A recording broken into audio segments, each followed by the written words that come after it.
Est-ce qu'aujourd'hui, dans notre pays, vous, François Hollande, vous trouvez que les choses sur les libertés sont en danger?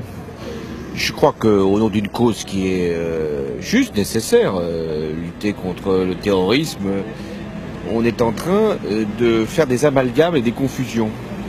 C'est-à-dire que celui qui n'est plus dans la norme, qui peut avoir un comportement déviant, qui peut parfois même être au-delà de la loi, peut être assimilé à un terroriste, ce qui là est une atteinte grave aux libertés. Pourquoi on fait ça? Pourquoi le pouvoir politique fait ça selon vous? Je crois qu'il y a d'abord une espèce de mouvement politique, c'est-à-dire de donner le sentiment qu'il y a une menace et que le pouvoir y répond. Donc il y a une intention politique qui est... Ils inventeraient la menace alors? Non, je crois qu'ils ne l'inventent pas. Il y a quand même des actes qui se sont produits, des caténaires, mais on lui donne un sens qui n'est pas le bon et on lui donne une portée, on en fait un acte terroriste comme pour justifier l'intervention sécuritaire du pouvoir et son efficacité. Et puis deuxièmement, il y a une forme de dérive sécuritaire qui justifie des lois sans cesse plus répressives au nom d'une menace qui parfois est réelle et parfois, on le voit bien, est virtuelle, voire même inexistante. Vous avez quand même dit que, d'une certaine manière, le pouvoir politique pourrait favoriser la qualification d'actes répréhensibles mais, en actes terroristes pourquoi? Pour que la population se sente en sécurité avec ce gouvernement? Je crois qu'on a suffisamment à faire avec le terrorisme réel pour qu'on n'aille pas en inventer un qui n'existe pas, qui relève peut-être d'autres procédures. Donc, mais pourquoi il invente le pouvoir alors? Peut-être pour montrer une efficacité qui, sur d'autres terrains, notamment économiques et sociaux, n'est pas forcément au rendez-vous. Donc c'est grave vos accusations, M. Hollande, là? Je pense que c'est grave. Enfin, mettre en cause des hommes et des femmes, les priver de liberté, les accuser de terrorisme, c'est grave.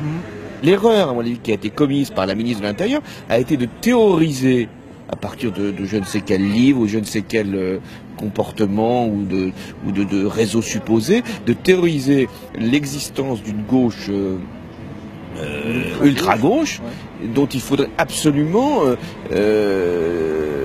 mettre hors d'état de nuire ces prétendus doctrinaires ou exécutants.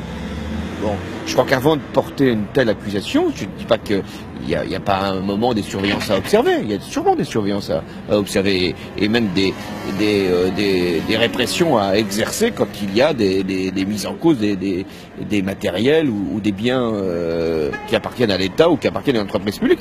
Il faut que les choses se fassent. Mais de là à imaginer un scénario où le terrorisme serait là, présent, dans le cœur même de nos villages, je pense que là, il y a eu une dérive. Alors, la ministre de l'Intérieur, si maintenant les procédures démontrent que ces jeunes ne sont pour rien, y compris pour les actes dont on les a supposés coupables, alors là, je pense qu'il faudra des excuses de la part du ministre de l'Intérieur.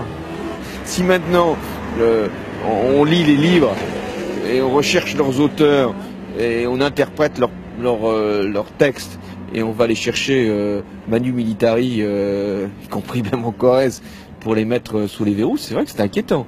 Faites attention à ce que vous allez imprimer, diffuser, on ne sait jamais, vous pouvez y passer aussi. Et c'est ça d'ailleurs qui est troublant dans cette affaire de Tarnac, c'est qu'on se dit... Vous êtes inquiet, vous? Parce que on ne sait jamais. Qu'est-ce qui peut se produire? Moi je ne crois pas que mes textes encore m'exposent, mais quelqu'un qui... La littérature est pleine quelquefois de délire d'ailleurs, mais on commence à lire ces textes, à supposer que cette fiction devienne peut-être une incitation au passage à l'acte, et qu'on peut se retrouver là comme ça, mis au fer. C'est vrai que c'est assez troublant. Hein.